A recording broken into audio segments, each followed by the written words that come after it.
münasibət saxlayır deyə bilərikmi? Yəni problem o münasibətdədirsə belə, əgər sizin dediyiniz kimi Gestalt aspektindən baxsaq, o münasibəti davam etdirməsi bir sağalma cəhdidirmi ya da düzəltmə cəhdidirmi?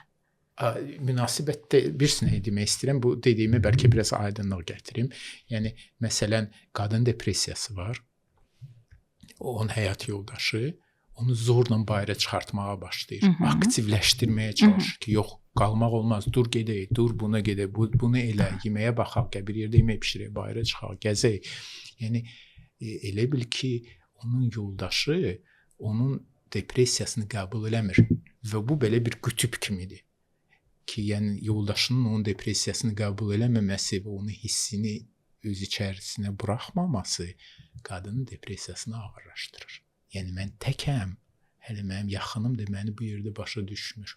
Mən bunu pis sayır, amma bu mənəm. Yəni bu belə elə bil ki, o mənada elə bil ki, kənar adam mənim depressiyamın yaranmasında iştirak edir. Terapevt də, mən terapevt olaraq mənim yanımda olan adamla ünsiyyət üsulu ilə qoşuluram və orada iştirak edirəm və depressiyanın yanında olmaq çox çətindir. Yəni depressiyanın yanında olmaq onun ümidsizliyinə qoşulmaq deməkdir. Yəni deyək ki, gündə 2 ya 3 nəfər depressiv adam gələrsə, günün axırında ölmək istəyəcəksən.